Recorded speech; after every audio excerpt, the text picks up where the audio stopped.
हारना impossible with Animesh.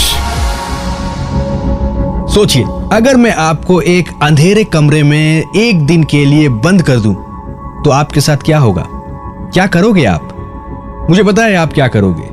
करीब करीब 10 से 15 मिनट तो आप निकाल दोगे, लेकिन उसके बाद आपके अंदर एक बेचैनी सी आने लगेगी। आप इस डार्क रूम से बाहर निकलना चाहोगे, रोशनी में जाना चाहोगे। लेकिन सोचिए, कोई अगर इंसान बचपन से ही अंधा हो, उसकी क्या हालत होती होगी।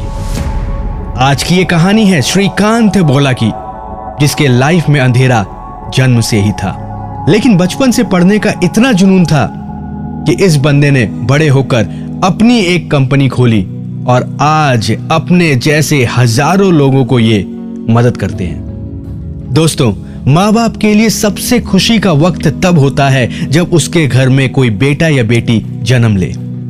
लेकिन 7 जुलाई 1992 में श्रीकांत का जन्म आंध्र प्रदेश के एक छोटे से गांव में हुआ था, और जब उनका जन्म हुआ तो घर में सन्नाटा छा गया। श्रीकांत ने एक इंटरव्यू में बताया कि जब परिवार वालों ने देखा कि बिना आंखों वाला एक बच्चा जन्म लिया है, तो उन्होंने उसे पाप या अपशगुन का नाम दिया और यहां तक कहा कि इस बच्चे को मार देना चाहिए। लेकिन एक माँ बाप के लिए बच्चा बच्चा होता है और उसे मारने की बात तो वे सोच ही नहीं सकते। घर की आर्थिक स्थिति ज्यादा ठीक नहीं थी, लेकिन श्रीकांत के माँ बाप ने उसका पूरा ख्याल रखा। धीरे धीरे करके श्रीकांत बड़े होने लगे और जब स्कूल जाने का वक्त आया तो उन्हें स्कूल भेजा गया।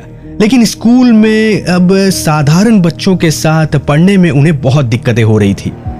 उन्हें लास्ट बेंच पर बैठाया जाता था और साथ ही साथ वे किसी खेल कूद में भी हिस्सा नहीं ले पाते थे।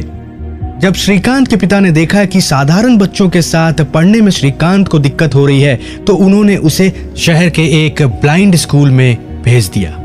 वहां पहुंचते ही श्रीकांत जोर शोर से पढ़ाई में लग गए और अपने क्लास के टॉपर भी बन गए, और इसी तरह से क्लास 10 भी उन्होंने पास कर लिया। क्लास 10 के बाद इनके अंधेपन के कारण साइंस में उनको एडमिशन नहीं मिली। कोई भी कॉलेज उन्हें साइंस में एडमिशन नहीं देना चाहता था। श्रीकांत को यह बात बिल्कुल अच्छी नहीं लगी और उन्होंने कॉलेज पर केस कर दिया।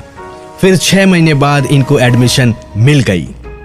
श्रीकांत ने जी जान लगाकर पढ़ाई की और क्लास 12 के बोर्ड एग्जाम में उन्हें 98% मार्क्स मिले और वे कॉलेज के टॉपर भी बन गए। इतना कुछ होने के बाद भी ग्रेजुएशन के लिए उन्हें इंडिया के किसी भी कॉलेज में एडमिशन नहीं मिल रही थी। इस कारण उन्होंने बाहर के कॉलेजेस में ट्राई करना शुरू किया। आखिरकार उन्हें कैम्ब्रिज के MIT यूनिवर्सिटी में चांस मिल गया। जी हाँ, MIT यूनिवर्सिटी से उन्होंने अपनी ग्रेजुएशन कंप्लीट की और वहां के वे पहले इंटरनेशनल ब्लाइंड स्टूडेंट भी बने।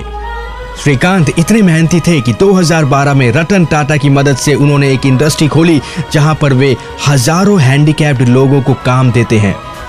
2018 में इस कंपनी का टर्नओवर था 150 करोड़।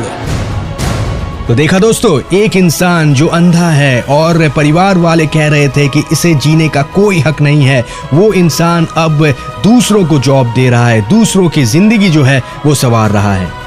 जी हाँ दोस्तों, ये है वो पागलपन जो हर एक कामयाब इंसान में आपको नजर आ जाएगा, और ये पागलपन हर एक इंसान के अंदर आना चाहिए अपने सपनों को पाने के लिए।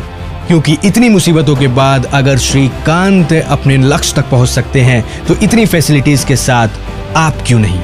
एक और ऐसी कहानी लेकर मैं अनिमेश आपसे मिलूंगा अगले वीक। तब तक सपनों को बुनते रहिए।